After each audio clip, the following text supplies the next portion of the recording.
हाय, मैं मिथिलेश सिंह। मेरे YouTube channel Kosi classes पे आप सभी का स्वागत है। तो आज का जो वीडियो है, ये वीडियो पार्ट 4 होने वाला है और इसमें से लगभग क्वेश्चन जो है मानव जन्म चैप्टर से लिया गया है, जो कि बहुत ही इम्पोर्टेंट क्वेश्चन है। ठीक है, तो वीडियो आप यदि पार्ट 1, 2, 3 नहीं देखे हैं तो हम वीडियो के डिस्क्रिप्शन में सारा लिंक डाल दिए हैं, जाके देखिए उसको और इन्हें भी देखिए और सारे क्वेश्चन को कॉपी पे उतारने का प्रयास करिए। ठीक है ना, A to Z क्वेश्चन भी आए। ठीक है, चलिए इसी के साथ हम देखते हैं आज की क्वेश्चन क्या है और किस प्रकार है।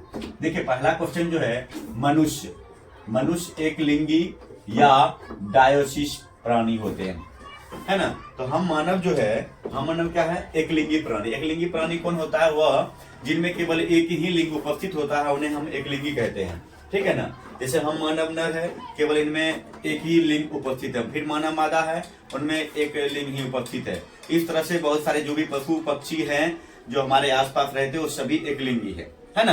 एक बस याद रखना, ये डिफिनेशन भी आता है तो लिखना है, वह प्राणी जिनमें केवल एक ही लिंग उपस्थित होता है उसे एक लिंगी प्राणी कहते हैं। ठीक है, जैसे मैंने लिख दीजिएगा। तो एक लिंगी, मनुष्य एक लिंगी है और इसे डायोसिस भी कहते हैं, ये बात को भी ध्यान में रखना है। ठीक है ना। अगला है, मानव नर का प्राथमिक लैंगिक अंग क्या है? तो मानव नर का प्राथमिक लैंगिक अंग जो होता है, वृषण होता है। क्या होता है? वृषण होता है। तो वृषण के बारे में हम बता दें, हम मानव नर में, है ना, तो मानव नर का जो प्राथमिक लैंगिक अंग होता है वो वृषण होता है।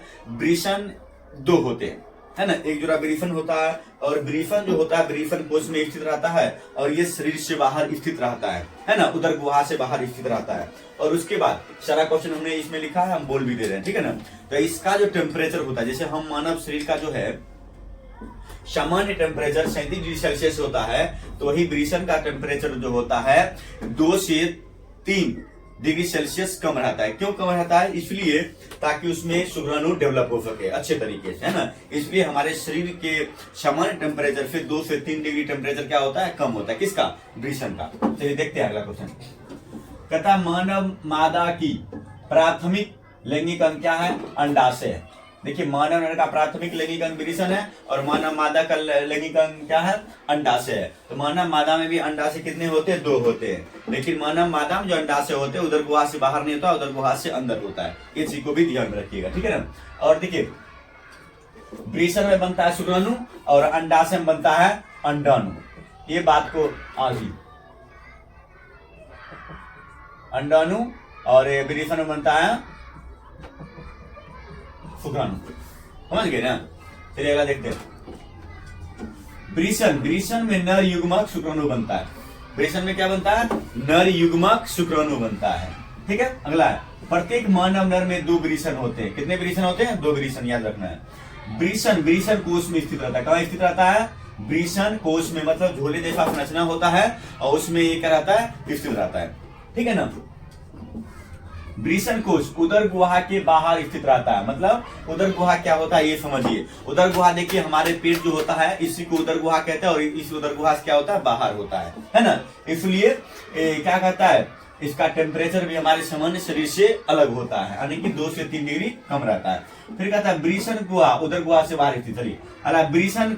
वृषण कोश का तापमान शरीर के आंतरिक तापमान से 2 से 3 डिग्री सेल्सियस कम होता है। बहुत इंपॉर्टेंट क्वेश्चन है, कई बार पूछा जा चुका है, तो याद रखना है। शरीर के सामान्य तापमान से 2 से 3 डिग्री सेल्सियस जो होता है वृषण का तापमान क्या होता है? कम होता है। अगला है, वृषण संयोजी ऊतक के आवरण से ढका होता है ना। वृषण किस आवरण से ढका होता है? संयोजी ऊतक का आवरण होता है वह, और जिसको क्या कहते हैं? ट्यूनिक एल्बुजिनिया कहते हैं। यानी कि वृषण संयोजी ऊतक के आवरण से ढका होता है, जिसे ट्यूनिक एल्बुजिनिया कहते हैं।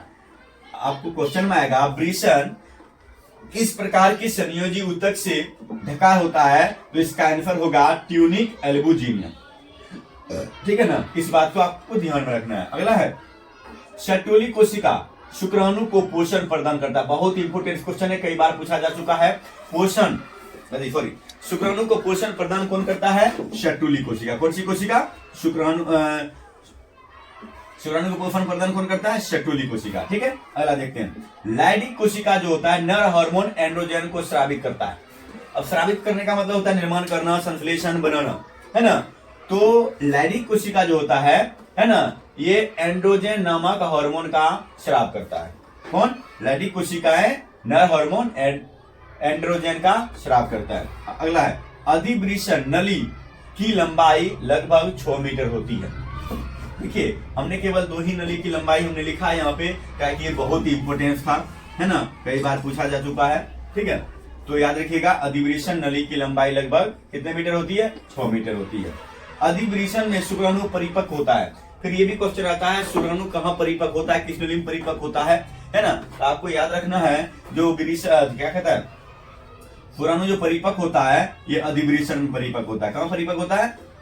अधिवृषण में। फिर कहता है अधिवृषण घोड़े की नाल के आकार का होता है। तो घोड़े का नाल का जो आकार होता है इस प्रकार होता है, आप लोगों ने देखा होगा, ठीक है ना।